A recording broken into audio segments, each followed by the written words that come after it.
kind of screens it, but not entirely. But given that it's not the height that is the concern, that's less of a real factor in the case, right? Anything else for Kristen?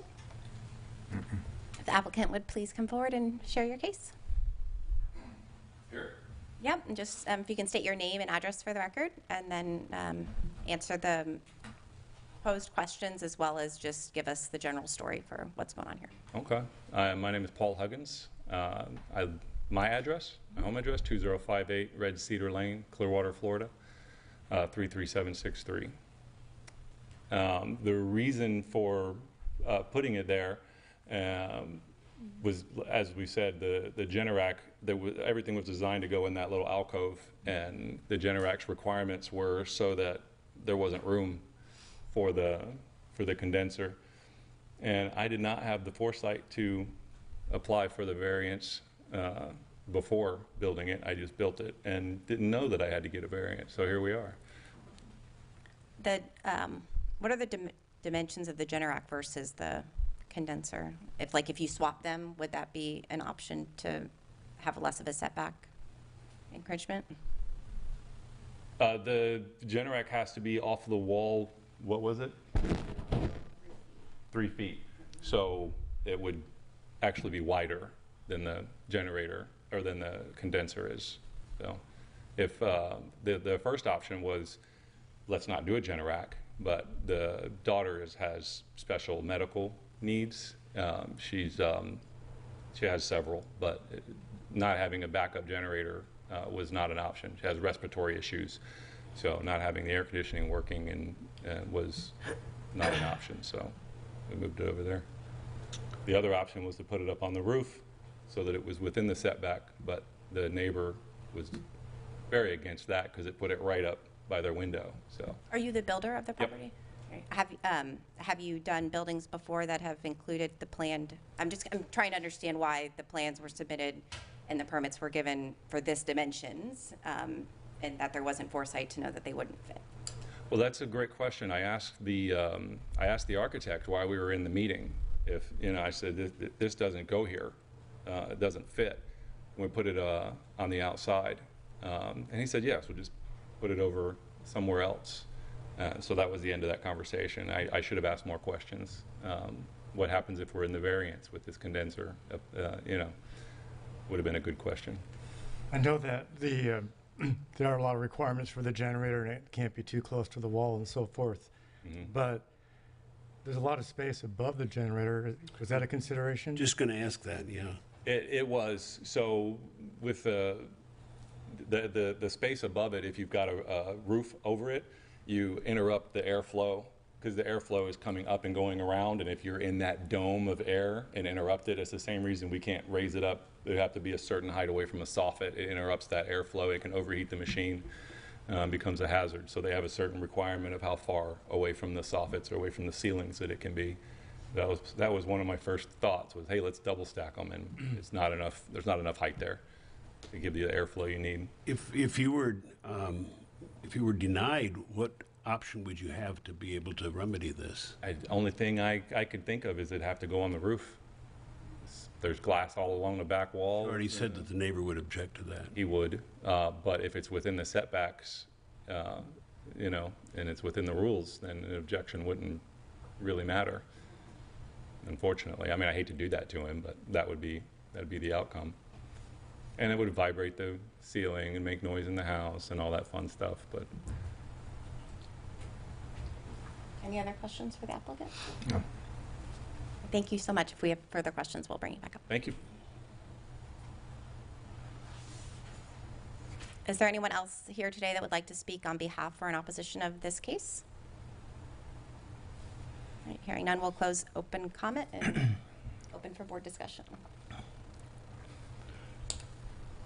I'm just looking at this. I wondered why we couldn't move that Generac further down. I guess there's so much space on each side that has to be there. And then he could build the platform more over to the right in that picture. If you'd like to approach, please come to the... Yeah, got to come up. And you can just share your name and address for the record too, please. Sheena Cody, and my address, 440 Mellenbacher Road, Bel Air, Florida, 33756. Are you part of the building team? Yes, I am part of the building team. The Generac actually requires 3 feet all around it. So on both sides, the back, front, and above, has to have 3 feet breathing space to make it to code. So that's why.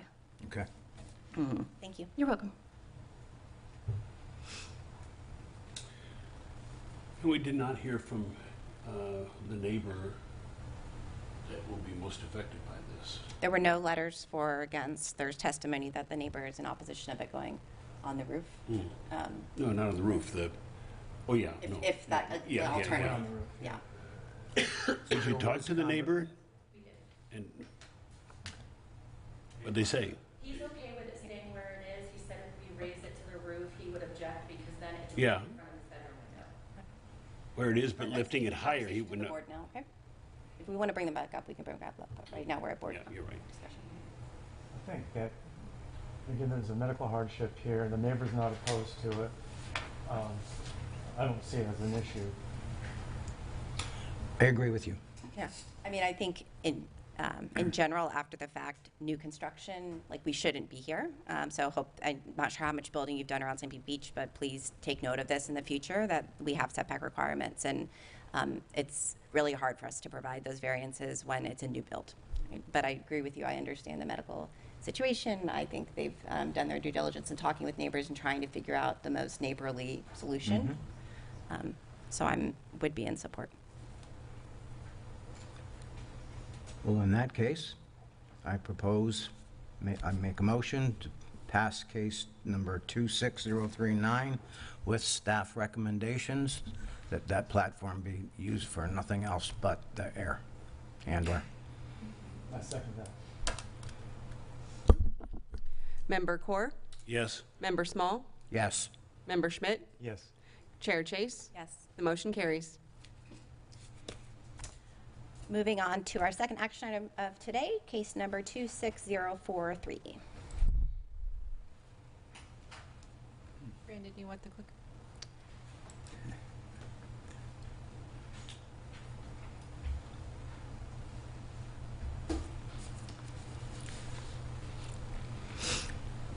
All right, good afternoon. Brandon Berry, staff planner. This is variance case number 26043. It is an unnecessary and undue hardship variance. This is for the property addresses of 0 and 2004 Paso Grill Way. They're adjacent one another just south of 21st Avenue. John Sapira and Kyle Bass, agents for Helen Collum of Collum Properties LLC and CC Bull LLC, owners, request an unnecessary and undue hardship variance to Land Development Code Section 20.19, which prohibits vacation of alleyways within the Paso Grill Overlay District. You can see here an aerial of the subject alleyway. Again, the request is being made by the property owners who abut the alleyway to the north and the south. Those are lots 28 and 29 on the aerial map. The properties have a zoning of ROR PAG per the zoning code.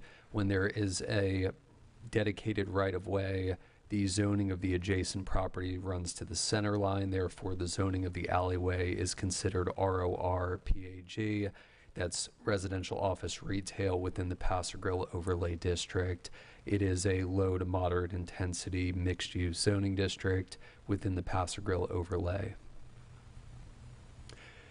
So just to explain this request, the applicant is seeking relief from a land development code prohibition that prohibits requests to vacate or reduce alleyways in width or length that applies specifically in Paso Grill. This is not a citywide prohibition. It's specific to those alleyways that are within the Paso Grill Overlay District.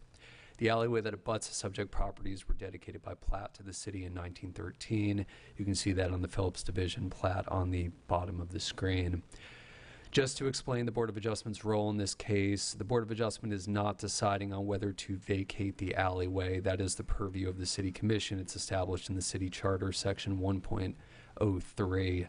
The Board is only deciding whether the applicants face a hardship that would authorize this request to go forward to the City Commission. They would be making a legislative action. Your action is quasi-judicial. you have different criteria that you would review than the review that would go on to the city commission for the vacation should you approve this request on the basis of a hardship. If a hardship is demonstrated, the applicant will need to apply for vacation to the city commission. Here's a survey of largely of the northern property showing the alleyway in question is 15 feet in width and 100 feet in depth. Here's some photographs of the site. You can see here a sign posting at both properties. The property to the south is used for a parking lot for the Red, White, and Booze restaurant. To the northeast, the property to the north is a recently renovated small shopping center. You can see another to the top left, a view down the alleyway toward the west, and another photo looking toward the property to the west of the parking lot to the south of the alleyway in question. Another view toward the structure on the northern lot. That lot does contain a structure that is set approximately 1 foot off the property line shared with the alleyway, and then a view toward the west. And again, the extent of this request ends at the rear of the property. It's effectively where a curb is shown, and I believe I have a photo of that coming up. Just directly west of that curb is the property line, so it would only be to that location. There is a north-south alleyway that runs from 20th up to 21st Avenue. That would not be vacated under this request. It would only be the extent that ends at the western property line of these two properties. And then you have a photo looking toward the northeast from the alleyway directly west of where this request is being made. Here's another one looking north from the alleyway. The bottom right photo is a stormwater grate in the alleyway directly to the west. Staff has met with the Public Services Department. We have confirmed that the city has no utilities that run through this alleyway. There are existing utilities from other entities. I'll cover those in a moment. So this is an unnecessary and undue hardship variance. There are 8 criteria, and I'll go through them briefly as a summary of the staff report. For criteria 1, there need to be special conditions and circumstances that exist that are peculiar to the land structure or building that are not generally applicable to other land structures or buildings in the same zoning district. This is a relatively unique block end. There is only one other block end that shares the same zoning, and that has historically shared the same zoning, which is the block directly south of here between 19th and 20th Avenue on the west side. It's currently occupied by what will become the Fire Station 22 rebuild, as well as a parking lot for the Paso Grill Marina.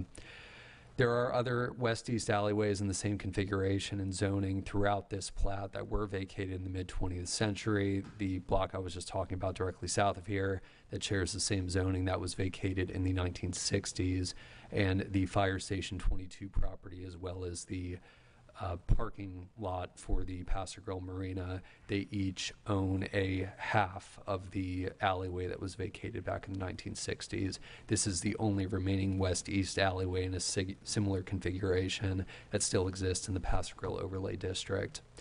This is also a fairly unique use of land abutting the alleyways compared with other block ends in Paso Grill, the exception being 8th Avenue, but 8th Avenue does not have a similarly configured alleyway that bisects the two properties. Condition 2, the special conditions and circumstances do not result from the actions of the applicant or a prior owner of the property. Staff also finds this criteria to be met. The applicant did not create the platted conditions of the land. This configuration existed prior to modern zoning standards. It was platted in 1913. Modern zoning standards were applied citywide in the late 1950s. The recent renovation did also not create an intensification of the land compared with former uses. This space was formerly used in the space closest to the alleyway in the building. On the south side was a pizza place. The renovation was authorized for a similar restaurant use, so we do not expect that there would be an intensification of the land compared with former uses, not resulting from the applicant as a justification for this variance. Criteria 3 is that literal interpretation of the provisions of the Land Development Code would deprive the applicant of rights commonly enjoyed by other properties in the same zoning district under the terms of the Land Development Code, and that would result in unnecessary and undue hardship on the applicant. Staff does find this criteria to be partially met.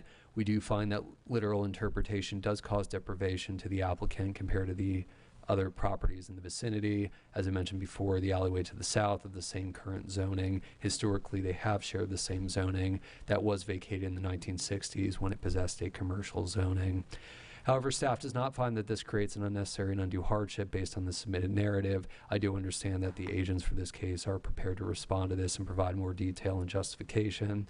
However, based on what was submitted in the narrative, maintenance of the alleyway can occur through a right-of-way use permit rather than vacating the public interest in that alleyway.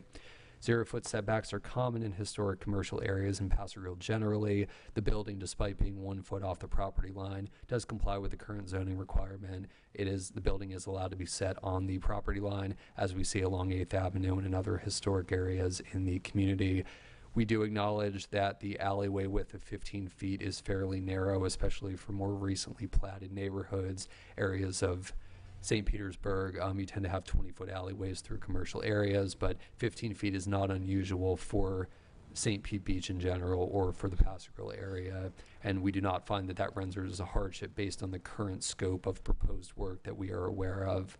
We also find that maintenance can be handled through agreement or a city undertaking to maintain that alleyway. We do recognize that the surface of that alleyway is broken up and could use maintenance, but it could be handled through a means that does not require a vacation. For criteria 4, this has to do that with the applicant not using a establishment of a use or a structure that's not consistent with the comprehensive plan or the land development code as the sole basis for making this request. We do find that this criteria has been met. The applicant has put substantial amounts of money into renovating the northern building. They have completed that renovation. The uses that the building has been approved to house are consistent with the zoning of the ROR and PAG zoning. Criteria 5 is that the applicant's desire or ability to achieve greater financial hardship or to maximize their financial return from the property does not constitute a hardship. We also find this criteria to be met. The vacation will afford property to the abutting property owners, the applicant in this case, that is not currently afforded to their properties. This would allow them to have slightly greater development rights than they currently have. For the northern property, they are already maxed out on their floor area, so that would not cause any initial or immediate benefits to their property. For the south property, if they were to develop in the future, it would allow for a slightly smaller square footage of floor area. In speaking with the applicants in our review, a technical review committee, they do not have any immediate plans to build into the alleyway if this vacation were to be achieved. There are some other considerations we'll cover in a moment that would prevent any immediate development within that alleyway. For criteria 6, granting the variance application conveys the same treatment of the applicant as to the owner of other lands, buildings, or structures in the same zoning district. We did find this to be met, as I mentioned before. There was only one other block in the same exact arrangement of the same zoning to the immediate south. The city has vacated that alleyway in the past, and other west-east alleyways in a similar configuration have been vacated along both Gulf Way and Paso Roble Way over time. Criteria 7 is where we're primarily requesting additional testimony from the applicant. This is that the requested variance is the minimum variance that makes possible a reasonable use of the land, building, or structure. We did not find this to be met based on the narrative that was submitted. We find that the hardship can be resolved through other less significant means that do not require abandoning public interest in the alleyway, as mentioned before, through right-of-way use permits, through maintenance agreements, and so on.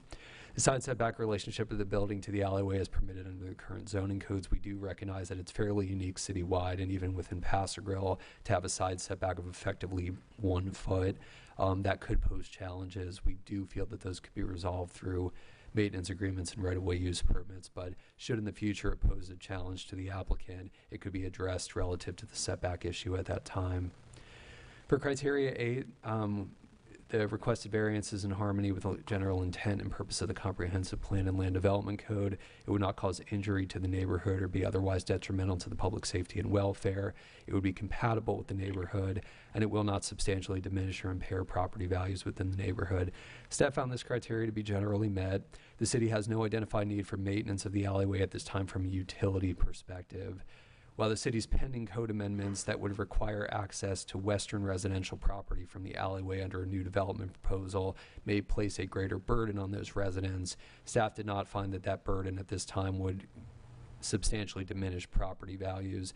There are public purpose considerations that would fall more under the legislative portion of this this request if this should move on. But as far as the hardship variance is involved, we do not find that that would cause a significant detriment to the neighborhood. So to summarize, the Board of Adjustment must make positive findings on all 8 variance criteria to justify granting of a variance. Staff has requested additional testimony from the agents or the applicant on criteria 3 and 7 to support their case. The applicant or agent should demonstrate to the board that existing mechanisms to maintain the building and alleyway are insufficient to resolve their claimed hardship. The board may also find that the applicant has not supported criteria that staff has found them to be supported. Those would be the remaining criteria not called out on this slide. We did take this item to Technical Review Committee back at the beginning of April. We primarily discussed items with the applicant that have been addressed. We had concerns about the utility requirements whenever there is an alleyway or an easement that is vacated. The utilities that are active within our jurisdiction do need to consent to that vacation. Again, this falls more onto the City Commission's review of the request, but we did receive letter from all of the active utilities in St. Pete Beach. There were conditional requirements from, I believe it was Frontier Communications and Duke Energy, that the applicant would need to maintain their utilities within this alleyway. Based on the discussion we had at the Technical Review Committee, my understanding is they plan to effectively keep it as it looks today. They would plan to, if this alleyway were to be vacated, they would repave the surface and they would maintain it as is, at least for the foreseeable future. So it should not be difficult to maintain those utilities based on the correspondence we had with them at this meeting. We did ask for additional basis for the hardship. They did provide a revised narrative. I felt that that helped with the justification for some of the other criteria. We are, as I stated before, still requesting additional testimony on criteria 3 and 7. We had asked them, as I mentioned before, for the intent of use of the land if vacated. Their response was effectively they have no immediate intent for that land, with the exception of repaving the surface. Following TRC, the applicant did submit supplemental information in a revised application. Those were provided with your packet. Those were the letters that I referenced from the public utilities and a revised application. So I did speak with the agent before the meeting. They are prepared to provide applicant testimony, speaking to criteria 3 and 7, addressing why issuance of a temporary right-of-way agreement in conjunction with a permit for maintenance of the building from the alleyway, and either a maintenance agreement for or city rehabilitation of the alleyway surface would not resolve the advanced hardships from the narrative. Speaking more, again, toward the legislative items for this, but whether off-street deliveries will be made from the vacated alleyway or from the north-south alleyway to the western rear of the structure. The applicant had advanced through their narrative that the north and south alleyway are superior routes for the residents to the immediate west to leave the alleyway, especially those that have parking primarily from the alleyway. If there were to be delivery trucks maintained in the north-south alleyway, that would eliminate one of those exits. So that might just be a consideration for the board in terms of criteria 8. And any future improvements planned for the rear of the property due to limited outer radius maneuverability that future development conditions could create. I did show you that curb that has been recently poured. It does provide some maneuverability at the rear of the site to avoid overlaps and turning onto the applicant's property. But if they have any future improvements that are planned that would cause any kind of a greater encumbrance within that alleyway or adjacent to it, that would be valuable information to have in the review of this request.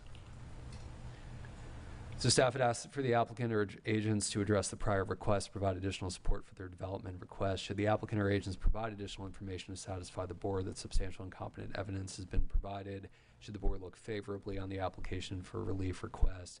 The board may want to consider any conditions that it finds are necessary to protect the public interest. Staff has not proposed any conditions should this board approve this request to allow it to move on forward. We certainly do have considerations that we would recommend to the City Commission in that case to protect the public interest, which again falls more under the legislative review for the vacation itself. And those would carry additional conditions and potentially considerations and restrictions on the use of the alleyway as it exists today that would be required by the public utilities that I mentioned before and other entities with interest in the alleyway. So we have a few action options for you. The first would be a motion to approve the case with or without conditions. Again, no conditions are recommended by staff. These would be boards that the condition finds are necessary to justify the hardship. Finding that the applicant has supported the 8 criteria necessary to demonstrate an unnecessary and undue hardship, we would ask that you justify the basis for support of criteria 3 and 7 as based on either the narrative that's already been provided by the applicant or the testimony that they provided at the meeting today. And if you would provide agreement with staff assessment of the remaining criteria, or if you find that there was additional justification supported, you can justify that as well.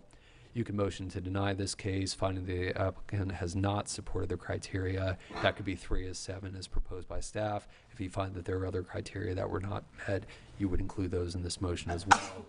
Those would be the criteria that are necessary to demonstrate unnecessary and undue hardship variance, and then you would list those that are not supported based on this decision.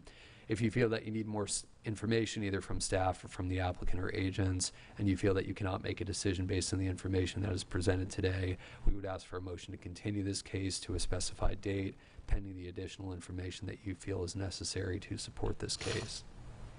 Based on that, we do have the applicant present. They are the manager for the 2 LLCs that own the properties abutting this alleyway. They also do have 2 agents present who have been involved with this case. I'm happy to take any questions for staff, or if you'd like to hear from them first, we can come back up. Any initial questions for Brandon? No. Thank you, as always, for the thorough report.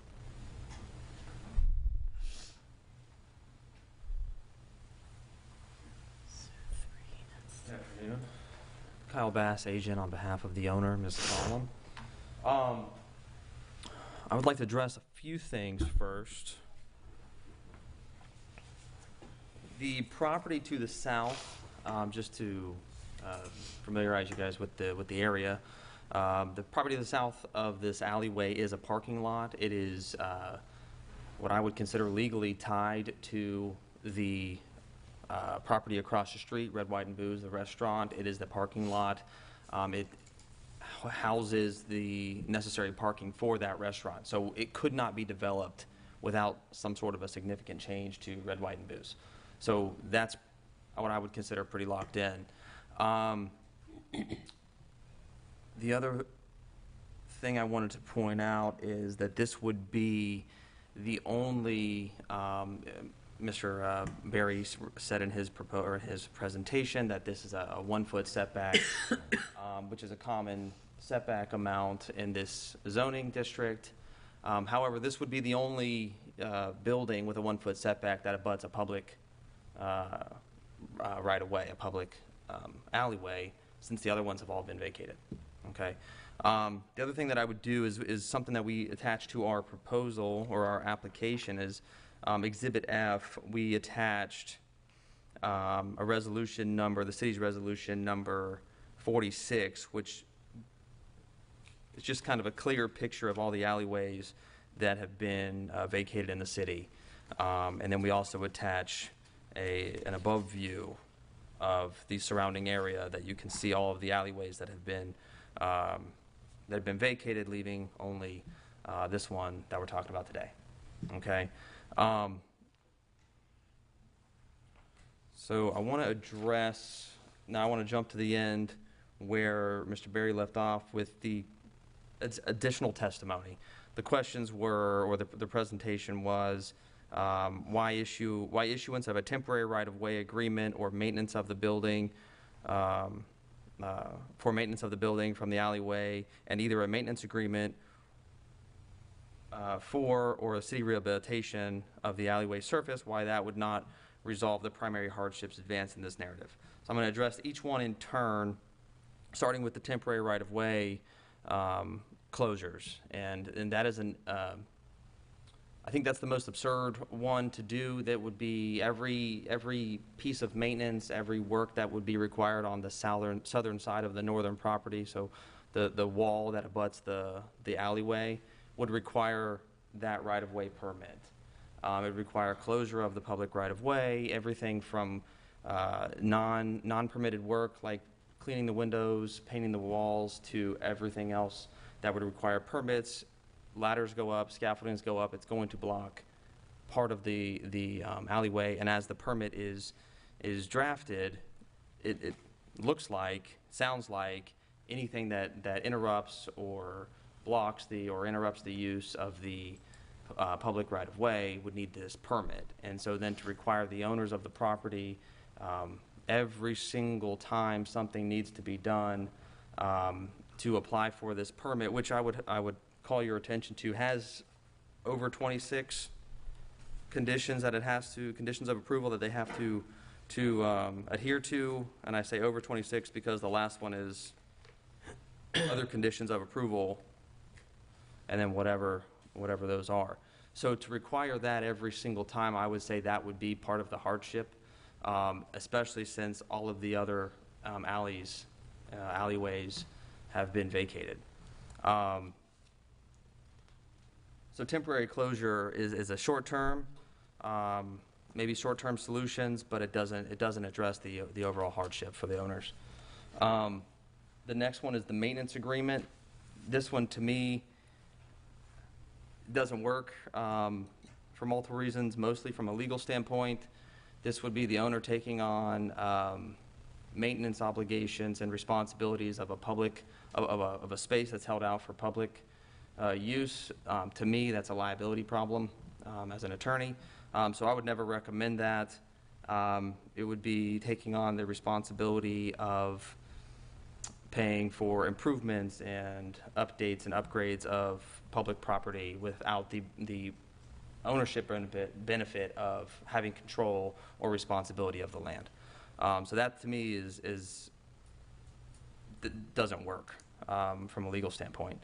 The city rehabilitation, which is the last option here of addressing the hardships or why this maybe doesn't qualify. Again, the alleyway as it sits right now is in pretty bad shape, to put it nicely. So we haven't had the city rehabilitation. These are city rehabilitation costs money, costs time, and none of that has been dedicated to this particular alleyway. And so to say that it will now, I think that's a tough position, and there's a lot of uncertainty there. So I don't think that's an adequate answer. Whether or not this is the minimum setback, I disagree with the city on that, or with the staff report actually on that. We're not asking to interrupt the rest of the alleyways in that block, any of the north-south alleyways. We're not asking to interrupt any of that. This is literally only talking about the alleyway that abuts the owner's property, that splits the owner's property right now. So to say that this far exceeds or isn't the minimum, I would disagree with that. This is the minimum it could be to vacate the property. And then I would just end with reminding the city, or the board rather, that this is a two-step process. This is step one of a two-step process. And the second step is what I would consider a hefty step. We've got to go in front of the commission, and we have to get not 3 votes, but 4 votes from the commission to vacate a public right-of-way. So with that, unless I have any questions, I can sit down. I have a question. Yes, sir. Hardship, as you see it, is that if you need to do, maintenance in that alley, that's going to cause a problem because you have to get permits, and that's what you're saying. Is that right? Correct. Okay. And yet, after the horrible storms, there was an awful lot of work that was done there. It was able to be done without that being vacated. And as they're currently working on the building to the north of the alley that used to be Gennaro's restaurant, they've been doing a lot of work on that, and it doesn't seem to be a problem. Can you explain why this is different? I'm trying to understand the hardship. I really don't see the hardship. So reading it by the literal, the black and white of the law, it would require a right-of-way permit. And to require that for every single time we have to go out and clean the windows or put a ladder up. Yeah, but did you do that as you've been working on the building that is currently still being worked on? We don't even know what it's going to be yet. I can't speak to that. But I drive by there multiple times a day. I live near there, and I've seen people working on it. It doesn't seem I don't know that they got permission or not, but it doesn't seem to be difficult for them to get work done. Right, and to your point, maybe it's not as difficult, but it would require scheduling efforts, timing efforts, redundancy in the paperwork of continuously applying for the same permit to get the work done. whereas vacating it for the last remaining alleyway would allow them to properly maintain, get the work done on a timely fashion. But I drove down that alley just as part of this, to be able to understand this, and as I wanted to go toward the west. So I got to the end of the alley, and they're doing construction on another house in the alley further down, so I couldn't get out. So I had to leave, and it was a little bit difficult to make the turn to leave to go down the north-south alley. So I would not have, if this were vacated, I wouldn't have access to it. Can we pull the map back up?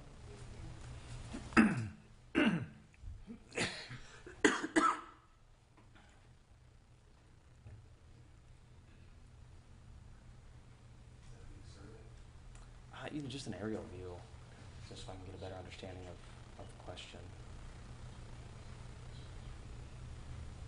That probably works right there. So I could probably address that in part by addressing some of these other bullet points. The next one was whether off-street deliveries will be made from the vacated alleyway. The answer is no. They're going to be made from the north-south alleyway just there behind the buildings on the west side of blocks 30, 29, 28, 27. And I think that might address your point as well. If that alleyway was vacated, it wouldn't have been there to turn off on. And so to get back to where you were would have been on the north-south, if I understand where you were. Well, I still don't really see it as a hardship. I don't. Maybe it's just me, but I don't see why you need to. This is public land. This is owned by the city of St. Petersburg, by the taxpayers of St. Petersburg. And to give it away and just say, yeah, okay, you can have it is, I find that very difficult. Well, and I understand that. And the difficulty that I'm having is that every single other alleyway similarly situated, the one highlighted by the staff report, south of this one, has been vacated. And to treat this, You're talking about the fire station. well, yeah. Yeah, the fire station got all the variances because of the nature of they had to come before us for the variances, and it's like, we have to have a fire station there. Sure, yeah, no. I hear you saying, though, that often about other areas being vacated and you want to be the same, but that doesn't create a hardship. That's a desire that you would like to have this. Correct. But to me, then that means that you just go directly to city council and make that request, but I don't see, as far as the criteria that needs to be met for hardship, I don't see it at all. I don't either. Okay. Yeah, no, and I didn't mean to suggest that it was giving us a hardship. What I was suggesting was part of one of the other criteria where it would be treating this alleyway different than I every understand that, it's just that But you're asking for a hardship what variance. you've explained now, and then also in the report, it's stated several times that this historically has been done, and we'd like to be a part of it. I understand that, but that still doesn't create a hardship. No, yeah, I don't mean to suggest that it does, but one of the elements that we do have to meet is whether or not it is something that is customarily done in this area, in these blocks, and the answer to that question is yes, it is. But that's And still. that's fair. That's one of the 8 criteria, Yeah. right? So I think that point has been very validly Yeah, made. that's just one of the 8 points. And then the last point that I would address here is any future improvements planned for the rear of the property. I think that was established by or addressed by the staff. No. And that's where I go back to the point of there's no future developments beyond cleaning up the alleyway, make it more visually appealing, but still maintaining it as an alleyway, basically. Just not a public right-of-way. So the answer to bullet point number 3 is, well, the third bullet point would be no. So, if there's any other questions? Is there rear entry to the 2 stores that this pertains to? Yes, all the access areas, that alleyway actually doesn't give any additional access to any the of that building? area. And if it's vacated, the entryways, which is what's being utilized now by, my understanding, by utilities and things, is the north-south alleyway that runs behind the buildings. Any other questions for the applicant? No, but I did, as far as ex parte, I did drive by there. Well, let's dismiss the applicant if we're Okay. done with that first. Anyway, Thank you. in the one picture, the gentleman with the red Corvette in the driveway, what will that do to his access? Is this a question for the applicant, or is this board discussion, Member Small? It's a question for, I guess it would be Brandon. I have some follow-up questions for Brandon, so we can bring Brandon back Okay. up. Thank you so much.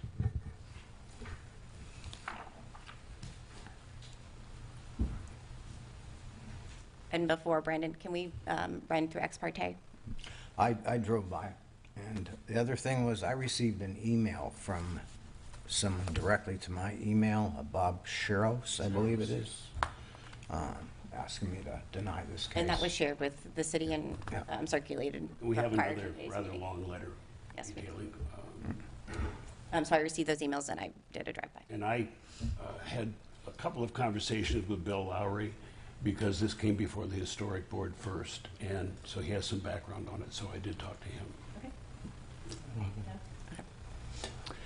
To answer your question about the turning radii, we recognize that it might make it a little bit more difficult to get out of that alleyway in certain locations, especially because the city has a pending code amendment that would require access under new development to be from the alleyway. However, what this board evaluates under the hardship criteria is whether it would substantially reduce property values. That's a consideration under criteria 8. On the basis of that, I didn't find that this vacation would cause that. There are other public interest considerations that would be considered by the city commission. Were this board to approve this request to move forward, those type of things may come up at that time, but I didn't find that there were any criteria that would be averse to under this case.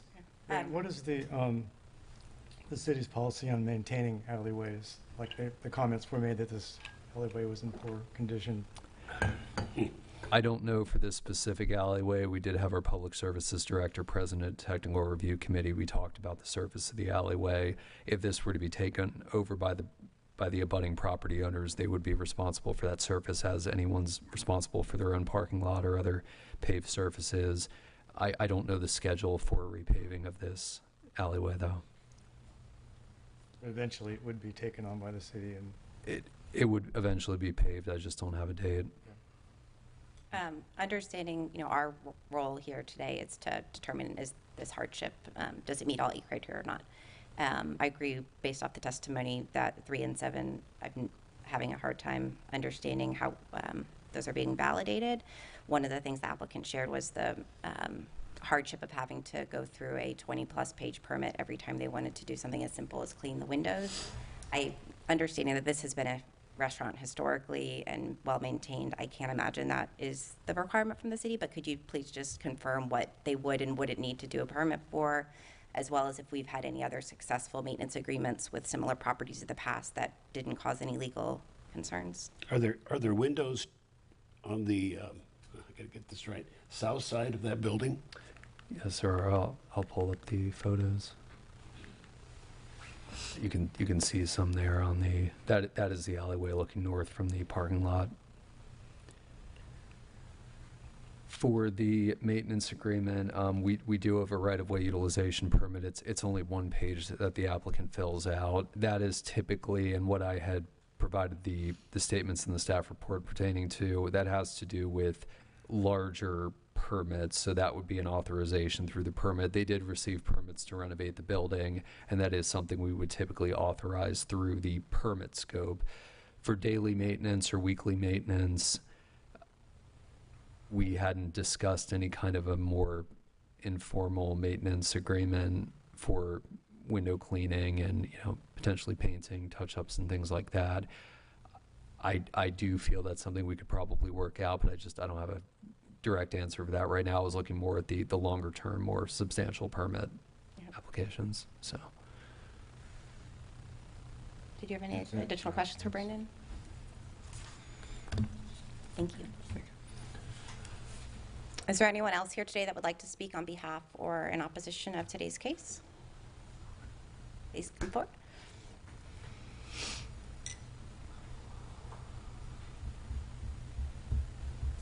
I'm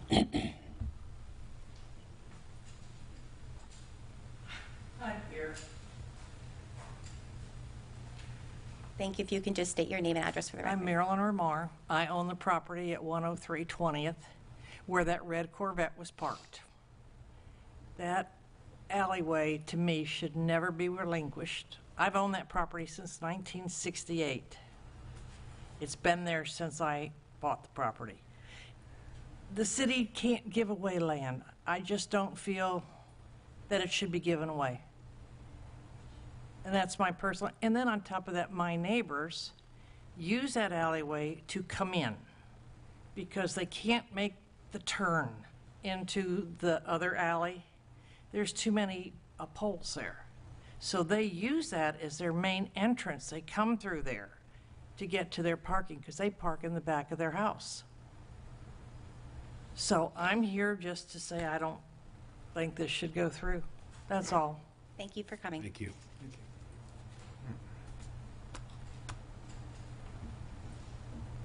Anyone else? Hearing none, we'll close public discussion and open for board. Okay. All we are doing Into the microphone, please. All we are doing is just recommending whether we should move this to the city commission. We have to decide if it's a hardship. Our role today is to determine not about vacating the alley, not about public, impact, but does the case meet the 8 criteria for a hardship? Madam Chair, if I may, Member Small, can you just talk into your mic a little bit? Sure. Would anyone like to reiterate their stance or have any additional questions? I don't see the hardship. I don't see the hardship. I don't feel that it's been demonstrated. In agreement with the criteria that was outlined by city staff? Or Yes. are there other criteria that you feel have not been met? Just based on the city staff, mainly I don't, if the reason that you want the alleyway because the hardship is such that you have to get a permit to do maintenance, that doesn't make sense to me at all. That's following city process, and the city has already proposed opportunities to come to maintenance Correct. agreements to make that more feasible. Okay. I'd like to make a motion if it's appropriate now. I move that in case number 26043 that we deny the petitioner based on not really showing a hardship. So if we can pull back up, if you want to go to the recommended language, we need to be very specific in explaining which criteria have not been. Correct. And I think that staff had testified that they had concerns about number 3 and number 7. Number 7, yeah, I wrote those down. There you go. So if you look on, thank you, Brandon.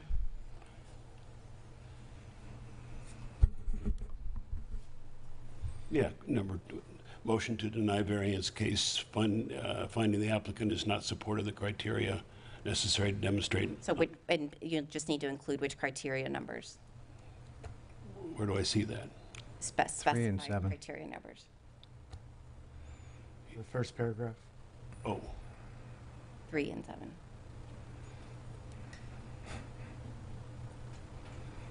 I'm sorry, I don't know which. I can, I'll take the lead. I'll make a motion to deny variance case 26043, finding the applicant has not supported criteria 3 and 7 necessary to demonstrate an unnecessary and undue hardship, particularly in this case, not seeing that the hardship for being able to maintain the building is justified. Are you making that motion? Yes. Then I'll second it. Member Small, Yes. Member Schmidt, Yes. Member Core, Yes. and Chair Chase. Yes. The motion carries. That concludes the agenda items for today's meeting. Were there any other items for discussion, City Attorney? No, thank you. Just some housekeeping issues. Our next Board of Adjustment meeting, take note, is Monday, June 29th. We will have a new member coming on board with us from District 3 once they're sworn in through the clerk's office. Just a reminder, should you receive emails directly to your personal email, please ensure that you supply them to staff so that we can make sure we add them to the record for the case number, and you just can forward them to me, and I'll ensure that happens. For next month, currently on the agenda, we'll have 3 applications. 2 are practical difficulty, 1 hardship, but always subject to change without notice, but we do have Anything else from the board? Nope. Meeting adjourned.